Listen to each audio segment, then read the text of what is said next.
Jangan lupa like, komen, dan subscribe channel YouTube TVRI Bengkulu dan nyalakan lonceng notifikasinya.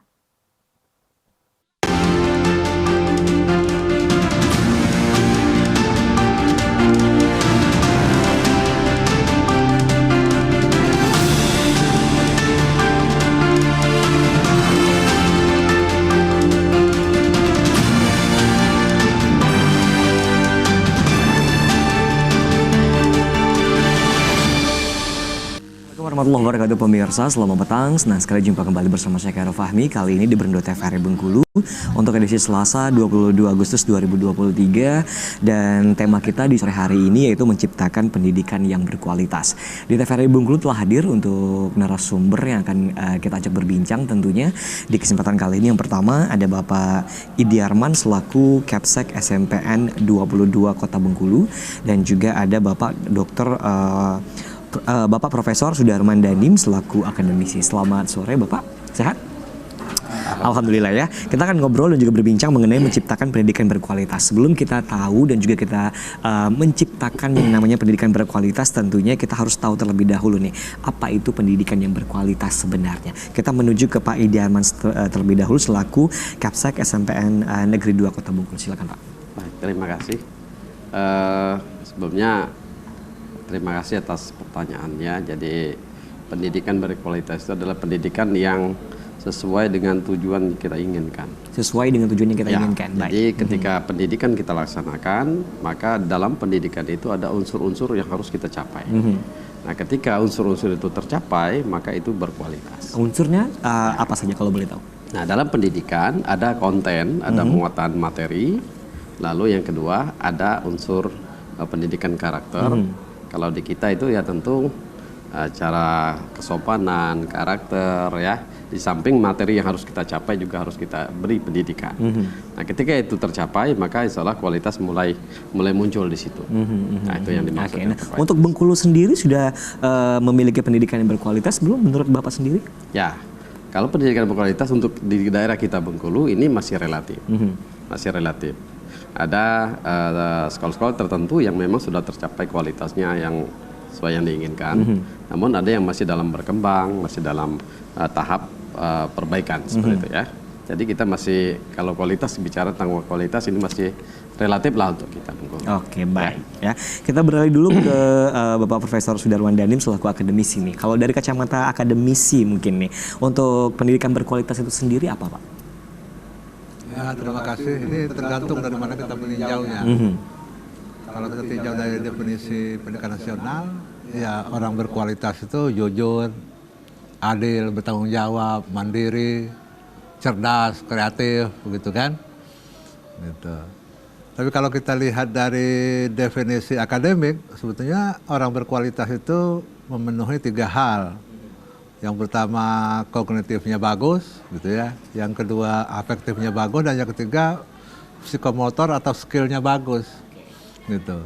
Tapi kalau saya sebetulnya inti pendidikan yang berkualitas itu adalah pendidikan yang mampu melahirkan manusia yang punya kapasitas beradaptasi pada aneka situasi, baik situasi yang baik maupun situasi yang buruk.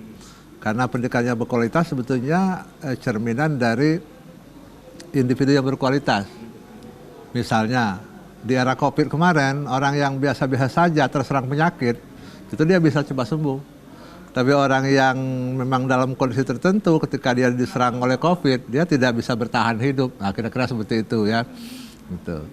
Untuk faktor yang bisa menjadikan sebuah pendidikan itu menjadi pendidikan yang berkualitas itu sendiri apa saja Pak kalau kita tinjau dari sisi akademisi mungkin? Ini bervariasi perspektifnya gitu. Kalau di Amerika misalnya, di negara-negara maju, orang cenderung meyakini bahwa faktor penentu utama pendidikan yang berkualitas itu adalah keluarga dan masyarakat. Keluarga dan masyarakat. Gitu. Dimanapun juga terjadi masyarakat belajar atau learning society, itu pendidikannya otomatis berkualitas.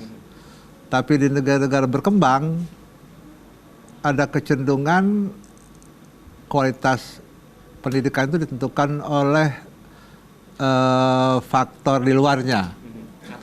Ya faktor sekolah, faktor guru, faktor lain yang kira-kira berpengaruh begitu. Artinya begini, di negara-negara berkembang termasuk Indonesia itu guru itu masih dianggap sebagai faktor kunci dominan. Sedangkan negara-negara maju itu keterpelajaran masyarakat itu yang membentuk orang itu menjadi berkualitas. Kira-kira seperti itu. Di Indonesia berarti guru yang dominan tentunya. Nah, ini pola yang salah atau seperti apa? Sebetulnya hampir semua negara seperti itu, gitu. Kan di negara-negara yang sudah maju, masyarakat sudah sadar berpendidikan itu, pusat belajar sungguhnya ada pada siswa, yang disebut dengan student center atau student active learning. Sementara di kita itu pusat sentral belajar itu untuk sebagian besar masih pada guru. Artinya anak itu masih banyak perlu dorongan dari faktor-faktor eksternal, gitu. Sementara negara-negara maju itu karena masyarakat itu sudah begitu kompetitif, gitu.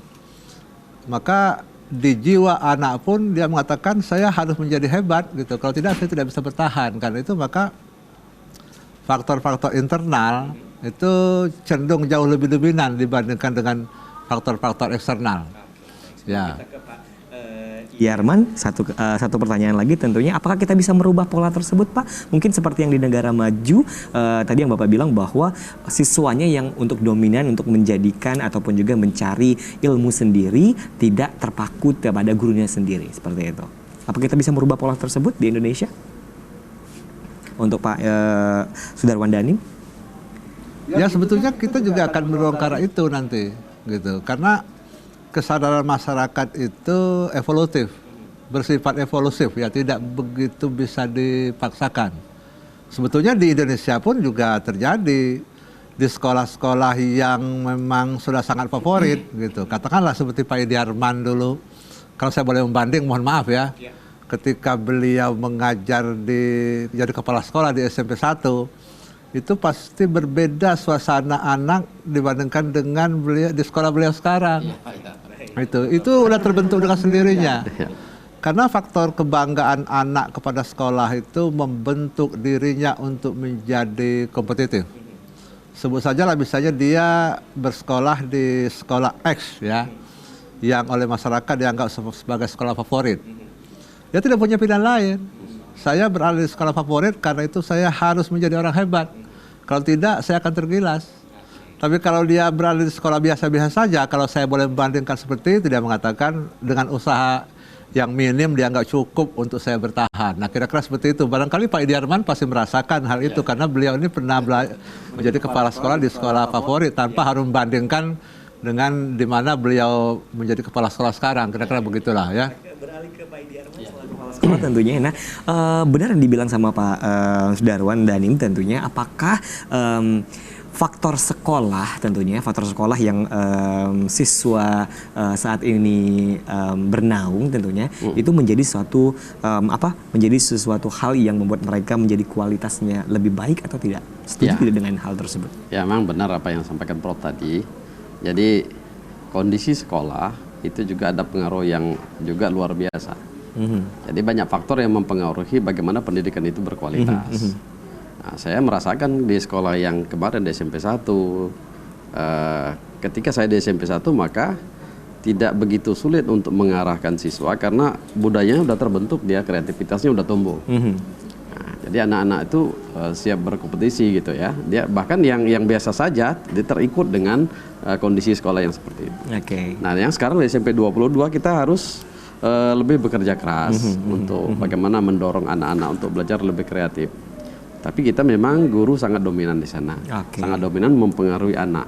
Bahkan guru harus mendorong juga kerja keras dalam hal ini untuk menumbuhkan kesadaran belajar itu. Baik. Nah di samping itu juga faktor-faktor lain juga sangat menentukan. Misalnya bagaimana kondisi latar belakang keluarga juga, bagaimana kondisi sarana prasarana sekolah juga. bagaimana kondisi guru yang ada, sejauh mana kualitas gurunya juga, itu juga berpengaruh. Betul. Jadi kompleksitas pengaruh itu yang akan melahirkan anak-anak kreativitas, yang anak-anak yang berkualitas nantinya. Baik, berarti semuanya harus signifikan ya. Betul. Nah, baik pemirsa di rumah, kita akan berbincang kembali nantinya bersama dengan dua narasumber kita dengan tema menciptakan pendidikan berkualitas. Tapi kita jeda iklan terlebih dahulu, tetap bersama kami di Berndo TVRI Bengkulu.